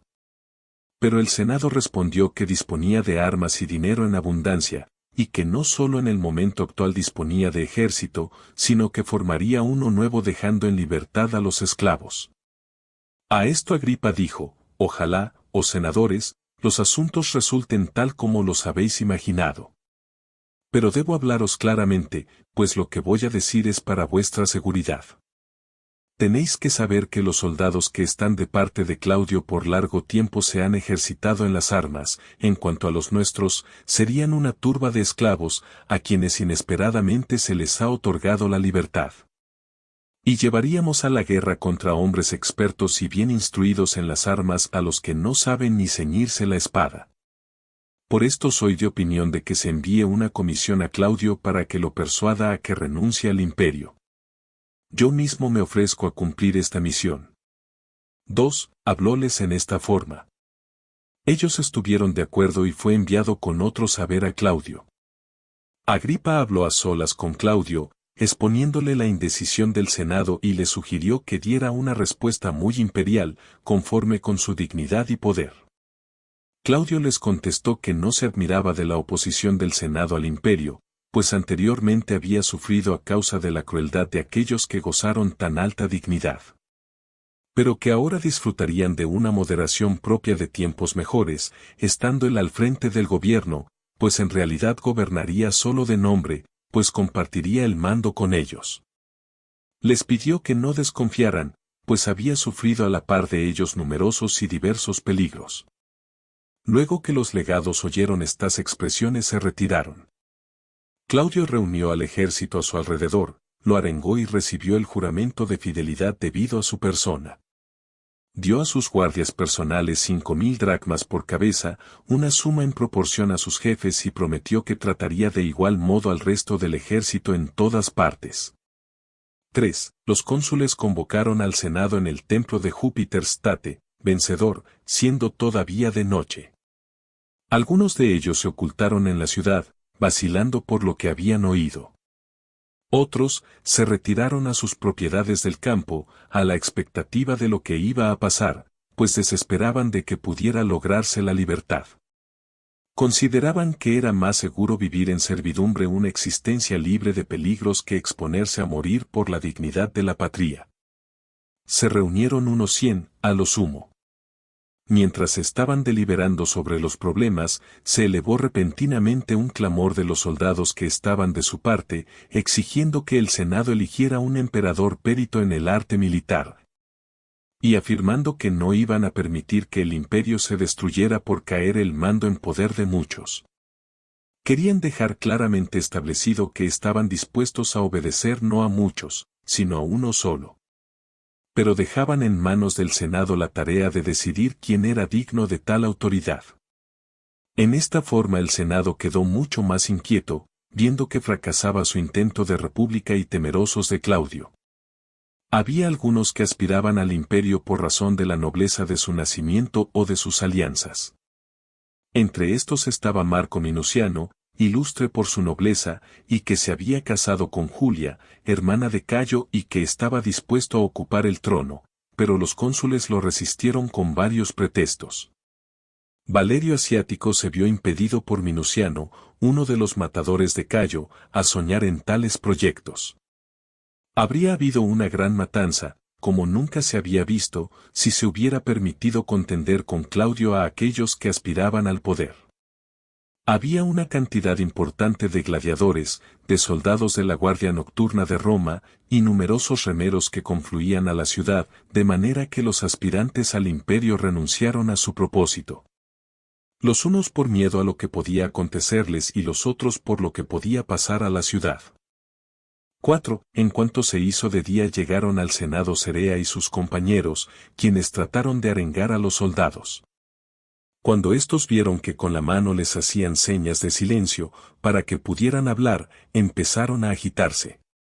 No toleraron que les hablaran, pues todos estaban de acuerdo en querer someterse al gobierno de uno solo. Solo querían un emperador, y que éste les fuera dado sin demora. El Senado se preguntaba cómo gobernaría o cómo sería gobernado, los soldados desconocían su autoridad y los matadores de Cayo no estaban dispuestos a supeditar el orden a la insolencia militar. Estando los asuntos en esta situación, Cerea, encendido de ira, al ver que exigían un emperador, prometió que se lo iba a dar, con tal de que alguien le trajera el santo y seña de Eutico. Este Eutico era un cochero de la facción llamada Prasina, fidelísimo a Cayo, encargado de atormentar a los soldados, imponiéndoles tareas degradantes en las caballerizas imperiales. Este fue el reproche que Cerea les hizo, entre otros de la misma índole, les dijo también que les traería la cabeza de Claudio, pues era extraño que quisieran entregar el imperio a la imbecilidad, después de haberlo entregado a la locura. Pero los soldados no se conturbaron en lo más mínimo, desenvainando las espadas y levantando sus insignias se dirigieron precipitadamente a donde se hallaba Claudio, para juntarse con aquellos que le habían jurado fidelidad. Es así como el Senado fue abandonado por los que lo defendían, y los cónsules reducidos a la condición de particulares. Estaban consternados y tristes, ignorando lo que les acontecería a consecuencia de la irritación de Claudio contra ellos, acusándose unos a otros y arrepentidos de lo acontecido. Entonces Sabino, uno de los matadores de Cayo, adelantándose al centro, dijo que antes estaba dispuesto a matarse que permitir que Claudio fuera emperador y contemplar a la ciudad reducida nuevamente a la servidumbre. Increpó a Cerea, por su apego a la vida, el que fuera el primero en odiar a Cayo, pues no era posible que de esta manera se restituyera la libertad a la patria. Cerea respondió que no vacilaría en morir, pero que antes quería saber cuáles eran las disposiciones de Claudio. 5. Tal era la situación de este lado. En el campamento todos se apresuraban a rendir homenaje a Claudio. Los soldados consideraron a Q. Pomponio culpable especialmente por haber inducido al Senado a la libertad, y se dirigieron al Senado contra él con las espadas desenvainadas. Habría habido una gran matanza, si Claudio no se opusiera. Libró al cónsul del peligro en que se encontraba y le ordenó que se sentara a su lado, pero los senadores que estaban con Quinto no obtuvieron el mismo honor. Algunos incluso recibieron golpes, mientras se dirigían a saludar a Claudio. Aponio se alejó herido, y todos se encontraron en peligro. Entonces Agripa se acercó a Claudio y le pidió que tratara con mayor moderación a los senadores, pues si maltrataba al Senado, no llegaría a dominarlo. Claudio aceptó el consejo y convocó al Senado al palacio, a donde se hizo trasladar atravesando la ciudad, en medio de los excesos de la plebe. Los primeros de los matadores de Cayo que se presentaron en público fueron Cerea y Sabino, a pesar de que se les había prohibido por orden de Polión, recientemente encargado por Claudio de la prefectura del pretorio. Una vez Claudio en el palacio, convocó a sus amigos y les hizo votar en lo referente a Cerea.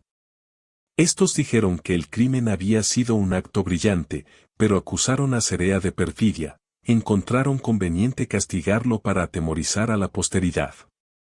Lo condenaron a muerte a él, a Lupo y a muchos otros romanos. Se dice que Cerea sufrió la muerte con ánimo valeroso, sin que se le mudara la expresión del rostro, y reprochó a Lupo que llorara. Como Lupo, habiéndose despojado de sus vestidos, se lamentó de que tenía frío, le dijo que el frío no era por lo común adverso al temperamento de los lobos, Lupon. Lo siguió al lugar de la muerte una gran multitud de hombres. Una vez allí, Cerea preguntó al soldado si estaba ejercitado en el arte de matar o si era la primera vez que utilizaba la espada, e hizo traer aquella con la cual había dado muerte a Cayo. Tuvo la suerte de morir de un solo golpe. Lupo no murió de la misma manera, sino que recibió repetidos golpes, por la vacilación con que tendió la garganta. 6. Algunos días después, en oportunidad de los sacrificios expiatorios ofrecidos a los manes, el pueblo romano, que hacía ofrendas a los muertos, honró también a Cerea con una parte de las víctimas que arrojaron al fuego, pidiéndole que les fuera propicio y que no les guardara rencor a causa de su ingratitud. Este fue el fin de Cerea. Sabino no solo fue absuelto por Claudio, sino que le permitió mantener la prefectura que antes tenía, pero considerando inicuo apartarse del juramento que diera a los conjurados, se mató arrojándose sobre su espada, que le penetró en el cuerpo hasta la empuñadura. Capítulo 5. Claudio entrega a Agripa el reino de su abuelo, agregándole la tetrarquía de Lisanias. Misivas de Claudio concernientes a los judíos de Alejandría y del resto del imperio. 1. Una vez que Claudio se hubo librado de aquellos soldados que le parecían sospechosos, dio un edicto por el cual confirmaba a Agripa en el reino que le diera Cayo y lo llenaba de elogios. Además le agregó aquellas porciones de Judea y Samaria que habían pertenecido a su abuelo Herodes. Le daba estas regiones como debidas por su nacimiento. Agrególe a Vila de Lisanias y todo el monte Líbano, y concluyó un tratado con Agripa en el foro de la ciudad de Roma.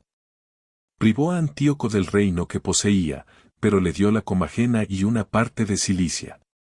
Además puso en libertad a Alejandro Lisímaco, el Alabarca, uno de sus viejos amigos, que fuera intendente de su madre Antonia y que Cayo, irritado, había hecho encadenar. El hijo de Alejandro Lisímaco casó con Berenice, hija de Agripa, y después de la muerte de Marcos, con el cual se había casado en primeras nupcias, Agripa la casó con su hermano Herodes, después de haber obtenido de Claudio para éste el reino de Calcis. 2. Por este mismo tiempo surgió una disensión entre los judíos y los griegos en Alejandría. Los judíos, muerto Cayo, por el cual habían sido oprimidos y que habían sido ofendidos por los alejandrinos durante su gobierno, empezaron a reanimarse y, por último, llegaron a tomar las armas. Claudio, por intermedio de una carta, ordenó al gobernador de Egipto que reprimiera la revuelta. Además envió un edicto, a pedido de los reyes Agripa y Herodes, a Alejandría y Siria, concebido en estos términos: Tiberio Claudio César Augusto Germánico, pontífice máximo, investido de la potestad tribunicia, ordena. Considerando que hace mucho tiempo que residen en Alejandría los judíos que se denominan alejandrinos, que empezaron a morar en aquella ciudad así que fuera fundada y que con toda equidad consiguieron el derecho de ciudadanos. Como consta evidentemente por escritos y edictos.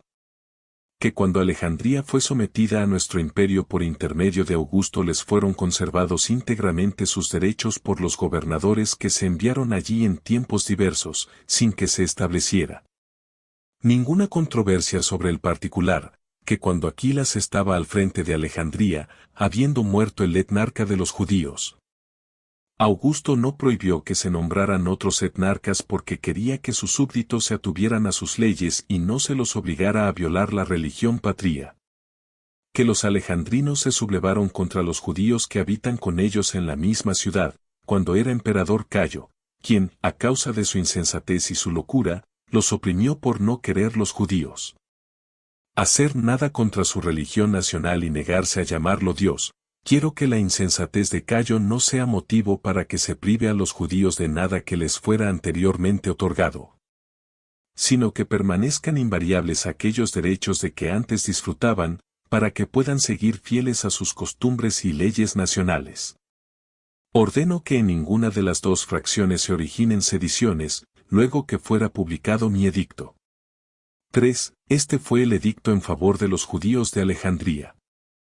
El referente al resto del universo decía: Tiberio Claudio César Augusto Germánico, pontífice máximo, investido de la potestad tribunicia, designado cónsul por segunda vez, ordena, puesto que Agripa y Herodes, muy amigos míos, me rogaron que permitiera a los judíos que viven en el imperio romano que gocen de los mismos derechos que les fueran otorgados a los alejandrinos, de buen grado he accedido a sus ruegos. No solo he accedido porque ellos me lo han pedido, sino porque he juzgado dignos de los mismos a aquellos en cuyo favor me han suplicado, a causa de su fidelidad y amistad con los romanos. Considerando que es muy justo que ninguna ciudad los prive de sus derechos, ni aun las ciudades griegas, porque aun bajo el divino Augusto les fueron respetados. Por lo tanto, creo equitativo que todos los judíos de nuestro imperio conserven sus costumbres nacionales sin impedimento ninguno, a los cuales también exhorto a que, satisfechos con esta gracia, se comporten pacíficamente, y que no desprecien las otras religiones, sino que observen sus propias leyes. Quiero que mi edicto sea transcrito por los magistrados de las ciudades, colonias y municipios de Italia y de otras partes, o por los reyes y los príncipes con ayuda de sus propios agentes, y que sea fijado por lo menos durante 30 días en algún lugar donde se lo pueda leer fácilmente. Capítulo 6. Agripa regresa a Judea. Carla de Publio Petronio al pueblo de Dora en favor de los judíos. 1. Con estos edictos que enviara a Alejandría y todo el universo, mostró Claudio César cuál era la disposición de su ánimo con relación a los judíos. Después despidió a Agripa, para que cuidara del reino, colmándole de honores espléndidos, ordenando por intermedio de cartas a los gobernadores y procuradores que lo recibieran amistosa y benévolamente. Agripa, como es natural en un hombre que regresa a su reinado con mejor suerte, se apresuró a embarcarse. Al llegar a Jerusalén, inmoló víctimas en acción de gracias, sin descuidar las prescripciones de la ley. Ordenó que un gran número de nazarenos se rasuraran. La cadena de oro que le había dado Cayo, del mismo peso que aquella con la cual fuera encadenado, recuerdo de su mala suerte y testimonio a la par de su mejor suerte, fue suspendido en el interior del templo encima de la mesa de las ofrendas, para que fuera ejemplo de que los grandes pueden decaer y que Dios puede elevar al que ha caído. Efectivamente, la ofrenda de la cadena mostraba a todos que había sido puesto en prisión por un motivo insignificante, perdiendo su dignidad anterior, y que poco después había sido librado de estas cadenas para otorgársele una dignidad más brillante. Esto daba a comprender a los hombres que los más encumbrados fácilmente podían caer, mientras que los humillados podían ser elevados a las más altas dignidades. 2. Luego de haber cumplido en debida forma lo perteneciente al culto de Dios, Agripa removió de la dignidad de sumo sacerdote a Teófilo hijo de Anán, y puso en su lugar a Simón hijo de Boed, por sobrenombre Cantera. Simón tenía 2 hermanos, su padre era Boed, cuya hija se había casado con el rey Herodes, como antes dijimos. Simón obtuvo el pontificado lo mismo que sus hermanos y el padre, Seo anteriormente los 3 hijos de Simón hijo de Onías bajo el dominio de los macedonios, como lo hemos narrado en los libros precedentes. 3. Cuando Agripa hubo organizado el pontificado, recompensó a los de Jerusalén por el afecto que le tenían. Los eximió del tributo que estaban obligados a pagar por cada hogar, pues consideraba equitativo retribuir su afecto y benevolencia. Designó a Silas prefecto de todas las tropas, había sido compañero y partícipe de sus trabajos. Poco después los jóvenes de Dora, prefiriendo la audacia a la santidad, por naturaleza muy temerarios, colocaron la estatua del César en la sinagoga de los judíos. Esto irritó mucho a Agripa, pues lo que habían hecho equivalía a la destrucción de la ley patria. Sin demora se dirigió a Publio Petronio, entonces gobernador de Siria, formulando una acusación contra los habitantes de Dora. Por su parte Petronio también condenó este crimen, pues consideraba como tal todo lo que se hacía en contra de las leyes. Escribió ásperamente a los principales de Dora estas palabras: Publio Petronio, legado de Tiberio Claudio César Augusto Germánico, ordena a los magistrados de Dora. Algunos de los vuestros han llegado a un grado tal de insolencia que al edicto dado por Claudio César Augusto Germánico, por el cual se permite a los judíos vivir de acuerdo con sus leyes, no le han dado cumplimiento, impidiendo en cambio que los judíos celebren sus reuniones, al colocar en su sinagoga la estatua del César. Habéis obrado mal, no solo contra los judíos, sino contra el emperador, cuya estatua es justo que se coloque en su propio templo y no en otro, y sobre todo en plena sinagoga. Pues es propio de la justicia natural que cada cual sea dueño de su propio lugar, según ordenó el César. Sería ridículo que recordara mis órdenes, después de que las diera el César, quien permitió a los judíos que observaran sus propias leyes y costumbres, y además dejó establecido que gocen de los mismos derechos ciudadanos que los griegos. Aquellos que se han atrevido a contravenir el edicto del César han excitado la indignación de aquellos que parece son sus jefes, puesto que éstos los descalifican al declarar que el acto no procede de su inspiración, sino que es el resultado de una manifestación popular. Ordeno que me los envíen por intermedio del centurión Vitelio Próculo para que me den razón de su conducta. Ordeno a los primeros magistrados que indiquen cuáles son los culpables, a no ser que quieran pasar como cómplices del acto, procurando que esto no dé lugar a ninguna agitación. Pues parece que es a esto a lo que se aspira con tales hechos. Mi mayor preocupación, y también la del rey Agripa, a quien aprecio en gran manera, es que no se ofrezca motivo a los judíos para que se reúnan con el pretexto de defenderse, dando lugar a un insensato tumulto. A fin de que conozcáis mejor el pensamiento del César sobre todo este asunto, adjunto los edictos publicados en Alejandría, los cuales, a pesar de que son ya conocidos de todos, han sido leídos en mi tribunal por mi gran amigo el rey Agripa al pedir que se mantuvieran a los judíos los favores otorgados por Augusto. Por lo tanto ordeno que, en adelante, no busquéis pretexto para sediciones y tumultos, sino que cada uno sea libre de adorar a Dios de acuerdo con sus costumbres y sus ritos. 4. De manera que Petronio dispuso que aquello en que se había obrado mal, se corrigiera y que, en adelante, no se molestara a los judíos. Por entonces el rey Agripa, luego de privar del pontificado a Simón Cantera, se lo quiso devolver a Jonatás hijo de Anán, pensando que éste era más digno de tal honor. Pero él no lo aceptó, rehusándolo en los siguientes términos: me alegro, oh rey, que quieras honrarme, y el honor que me otorgas me toca al corazón, aunque Dios me haya considerado indigno del pontificado. Creo suficiente haber vestido por una sola vez las vestiduras sagradas. Pues entonces, cuando las vestí, era más santo de lo que soy en la actualidad. Pero si tú quieres que las reciba alguien más digno que yo, permite que te dé un consejo. Tengo un hermano libre de toda falta contra Dios y contra ti. Este es el que te recomiendo, pues es digno de la función. Satisfecho el rey por estas palabras, estuvo de acuerdo con el consejo de Jonatás y entregó el pontificado a su hermano Matías. Poco tiempo después Marzo sucedió a Petronio en el gobierno de Siria. Capítulo 7. Agripa comienza a restaurar los muros de Jerusalén. Su muerte interrumpe las obras. 1. Silas, prefecto de las tropas del rey, fue fiel a Agripa en todas las vicisitudes, sin abandonarlo en ningún peligro y exponiéndose frecuentemente a los mayores peligros. Gozaba de gran confianza, suponiendo que mereciese honores que fueran similares a la constancia de su amistad. Por esto se conducía con el rey como con un igual, hablaba con gran libertad, usaba de una molesta insolencia en los coloquios familiares, vanagloriándose en exceso, recordando con frecuencia las adversidades del destino, para destacar todo lo que había hecho por él. Por estos abusos, parecía querer poner a prueba al rey, llegando a cansarlo con su libertad desenfrenada. Resulta desagradable recordar los tiempos penosos y es propio del imprudente repetir de continuo cuántos y cuáles han sido los beneficios que prestó.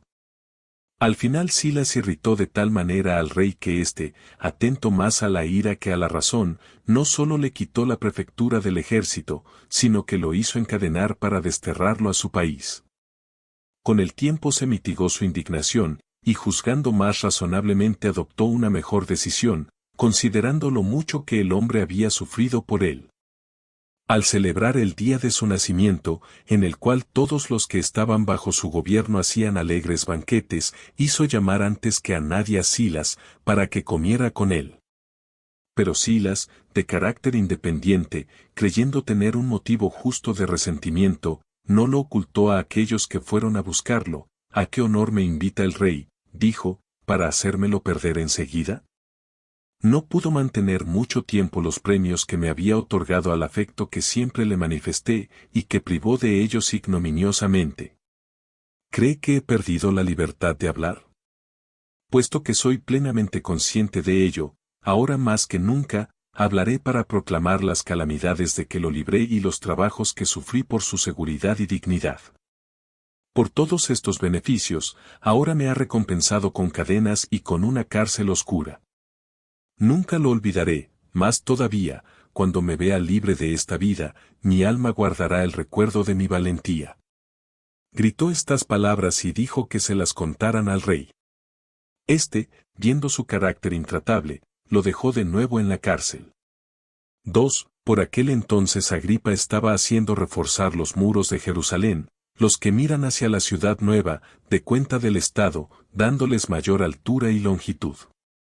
Los habría hecho inexpugnables contra toda fuerza humana, si Marzo, gobernador de Siria, por intermedio de cartas, no informara a Claudio César de esta empresa. Claudio, temiendo que se produjera alguna revuelta, ordenó a Agripa que desistiera de reforzar los muros. Y el rey no quiso desobedecer. 3. Este rey tenía un carácter tal que le gustaba ser benéfico y deseaba en su liberalidad conquistarse al pueblo, reposando su renombre en la generosidad de sus gastos. Gustaba dar, lo que le proporcionaba satisfacción y elogios de todos. Muy distinto a Herodes, que gobernó antes que él, por sus costumbres. Este se inclinaba a la venganza y era inexorable, sin observar moderación ninguna contra aquellos a quienes consideraba enemigos. Estaba mejor dispuesto con los griegos que con los judíos. Era muy pródigo con las ciudades de los extranjeros, a algunas les construyó baños y teatros, a otros templos y pórticos, en cambio, no adornó ninguna ciudad de los judíos con el mínimo ornato o con alguna donación digna de recordarse. Agripa era de carácter apacible, siendo igualmente generoso con todos. Era humano con los extranjeros, dándoles pruebas de su munificencia, pero era igualmente servicial con sus compatriotas y les demostraba su simpatía. Por este motivo, de buen grado y frecuentemente vivía en Jerusalén, celoso guardián de las costumbres religiosas nacionales, de modo que en todo se conducía piadosamente. No dejaba pasar ni un día sin que ofreciera los sacrificios prescritos. 4. Un nativo de Jerusalén, de nombre Simón, que tenía fama de ser conocedor de la ley, convocó al pueblo en una oportunidad en que el rey había ido a Cesarea. Atrevióse a denunciarlo como impuro y merecedor de que se le prohibiera la entrada en el templo, que solo pertenece a los nativos. El prefecto de la ciudad envió una carta al rey refiriéndole lo que Simón había dicho a la multitud. El rey lo hizo llamar, y haciéndolo sentar a su lado, pues se encontraba en el teatro, con voz pacífica y plácida le dijo: «Dime, ¿qué hay aquí que esté prohibido por la ley?». Sin atinar a contestar nada, el otro le pidió perdón. El rey lo perdonó, más allá de lo que haría cualquiera. Opinaba que era más propio de los reyes la clemencia que la ira y sabía que a los grandes varones les era más conveniente la moderación que el arrebatamiento. Dejó en libertad a Simón, después de haberle hecho algunos regalos. 5. Construyó gran número de edificios en varios lugares, pero honró a los de Berito de manera particular. Efectivamente, les hizo construir un teatro que, por su elegancia y hermosura, superaba a muchos otros, así como también un anfiteatro suntuoso y magnífico, a esto agréguense baños y pórticos. No reparaba en gastos con tal de que pudiera contribuir al esplendor y magnitud. Organizó en el teatro espectáculos donde se ofrecieron obras musicales de toda índole y representaciones que proporcionaban verdadero placer. Mostró su generosidad en el número de gladiadores que hizo traer al anfiteatro en el cual, queriendo satisfacer a los espectadores con combates en masa, hizo luchar 2 conjuntos de 700 hombres cada uno. Con este fin designó a todos los criminales de que disponía, para castigarlos y convertir un espectáculo de guerra en una pacífica diversión. Hizo que tales hombres fueran muertos hasta el último. Capítulo 8. La conducta de Agripa durante los 3 años anteriores a su muerte. 1. Celebrados los espectáculos que recordamos en el capítulo anterior, Agripa marchóse a la ciudad de Tiberíades, en Galilea. Era muy admirado por los demás reyes. Fueron a verlo Antíoco, rey de Comagena, Sampsigerano, de los Emesos, Cotis que reinaba en la Armenia Menor, Polemón rey del Ponto y Herodes, su hermano, que gobernaba en Calcidia. Recibiólos a todos amistosamente y con gran alegría, de acuerdo con lo que convenía a la magnificencia de su ánimo, demostrando que no sin razón no honraban con su presencia tantos reyes. Mientras ellos eran todavía sus huéspedes, se hizo presente Marso, gobernador de Siria. Para observar la reverencia debida a los romanos, Agripa se adelantó a recibir los 7 estadios antes de la ciudad. Sin embargo, esto tuvo que ser causa de disentimiento entre él y Marso.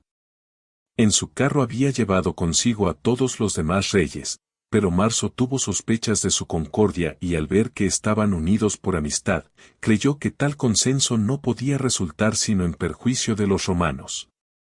Envió a ver a cada uno de ellos a algunos de sus íntimos, para ordenarles que sin demora regresaran a sus respectivos países. Se disgustó Agripa por ello, y desde entonces se distanció de Marso. Privó a Matías del pontificado y puso en su lugar a Elioneo, hijo de Cantera. 2. Hacía 3 años que reinaba en toda Judea, cuando se dirigió a la ciudad de Cesarea, que anteriormente se llamaba la Torre de Estratón. Allí hizo celebrar espectáculos en honor del César, pues estaba informado de que se habían instituido días festivos para su salud. A esta festividad acudió un gran número de personas de toda la provincia, así como los más importantes dignatarios. En el segundo día de los espectáculos, cubierto con una vestidura admirablemente tejida de plata, se dirigió al teatro a primeras horas de la mañana. La plata, iluminada por los primeros rayos solares, resplandecía magníficamente, reluciendo y deslumbrando con aterradores reflejos a quienes lo miraban. Los aduladores comenzaron a lanzar exclamaciones que no eran nada buenas para Agripa, llamándolo Dios y diciéndole: «Senos propicio, y a pesar de que hasta ahora te hemos reverenciado como a un hombre. en adelante te contemplaremos como superior a la naturaleza mortal. El rey, sin embargo, no reprimió ni rechazó su adulación. Poco después, al levantar los ojos a lo alto, vio sobre su cabeza un búho encaramado sobre un cable. Dióse cuenta de inmediato que su presencia le anunciaba males, así como anteriormente le había anunciado el bien, y se afligió profundamente. Empezó a sentir dolores en el vientre, violentísimos desde el comienzo. Dirigiéndose a sus amigos les dijo: He aquí que ahora yo, vuestro Dios, me veo obligado a salir de esta vida, pues el destino ha querido probar inmediatamente que eran mentira las palabras que se acaban de pronunciar. Yo, a quien habéis llamado inmortal, ya estoy en las manos de la muerte. Pero debemos obedecer al destino, cuando así parece a Dios. No he llevado una vida despreciable, sino de esplendorosa felicidad. Después de decir estas palabras, su dolor se acrecentó. Se hizo llevar enseguida al palacio. Por la ciudad se esparció el rumor de que estaba a punto de morir. De pronto la gente del pueblo, con sus mujeres e hijos, revestidos de cilicio según la costumbre nacional, se pusieron a rogar a Dios. Por todas partes se oían lamentos y llantos. El rey, que yacía en un elevado solario, al verlos desde lo alto postrados de cara al suelo, no pudo reprimir las lágrimas. Finalmente, después de sufrir dolores abdominales durante 5 días continuos, murió, siendo de edad de 54 años y en el 7º de su reinado. Reinó 4 años siendo Cayo emperador, disfrutando por un trienio de la tetrarquía de Filipo, en el cuarto se le agregó a tetrarquía de Herodes, gobernando durante los restantes 3 años bajo el imperio de Claudio sobre dichas regiones, y además Judea, Samaria y Cesarea. Obtenía grandes ingresos, 12 millones de dracmas. Sin embargo, vióse obligado a pedir prestado grandes cantidades, pues su generosidad era tan grande que iba más allá de lo que permitían sus ingresos, sin disminuir en nada su liberalidad. 3. Antes de difundirse en el pueblo la noticia de que el rey había fallecido, Herodes, rey de Calcidia, y Elcias, prefecto y amigo del rey, de común acuerdo enviaron a Aristo, uno de sus más fieles servidores, y procuraron que se matara a Silas, del cual eran enemigos, como si fuera una orden del rey. Capítulo 9. Descendencia de Agripa. Desórdenes en Cesarea. Judea sometida a un procurador 1. Tal fue el fin de Agripa. Sus descendientes fueron Agripa, su hijo, de 17 años, y 3 hijas, una de ellas, Berenice, de 16 años estaba casada con Herodes, su tío. Las otras 2 eran vírgenes, Mariamne y Drusila, la primera de 10 años, y Drusila de 6. El padre las había desposado, a Mariamne con Julio Arquelao, hijo de Celcías, y a Drusila con el hijo de Epífanes Antíoco, rey de Comagena. Cuando se supo que Agripa había muerto, los de Cesarea y Sebaste, olvidados de los beneficios que habían recibido de él, se comportaron como enemigos encarnizados. Propalaron calumnias inconvenientes sobre el muerto. Todos los soldados que se encontraban allí, que eran numerosos, invadieron la residencia real, se apoderaron de las estatuas de las hijas del rey y de común acuerdo las trasladaron a los lupanares donde, después de colocarlas en la terraza, cometieron con ellas actos demasiado indecorosos para ser relatados. En los lugares públicos celebraron banquetes populares, adornándose con coronas y perfumándose, ofreciendo libaciones a Carón y felicitándose mutuamente de que el rey hubiera fallecido. Con tal comportamiento se manifestaban desagradecidos no solamente con Agripa, sino también con su abuelo Herodes, que les había edificado la ciudad, haciendo construir pórticos y templos con magnificencia y esplendidez. 2. El hijo de Agripa se encontraba a la sazón en Roma y se educaba cerca del César. Cuando el César supo que Agripa había muerto y que los de Cesarea y Sebaste lo habían vilipendiado, se lamentó de su fin y se indignó por la ingratitud de aquellos hombres. Fue su propósito enviar inmediatamente a su hijo Agripa para que lo sucediera en el reino, queriendo así cumplir la palabra que diera con juramento. Pero los libertos y los amigos que tenían mucha influencia con él, lo disuadieron, diciéndole que era peligroso entregar a un adolescente, que todavía no había salido de la infancia, un reino de tanta magnitud. Sería incapaz de cuidar de su administración, cuando incluso para un adulto resultaba un gran peso. Creyóles lo que le decían. Por lo tanto, envió a Caspio Fado como gobernador de Judea y de todo el reino, honrando de ese modo al difunto al no encargar de esta tarea a Marso, enemistado con Agripa.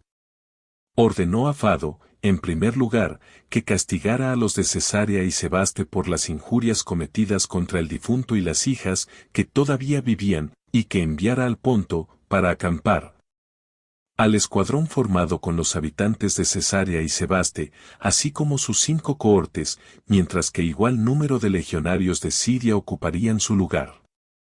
Sin embargo, los que recibieron orden de partir no se fueron.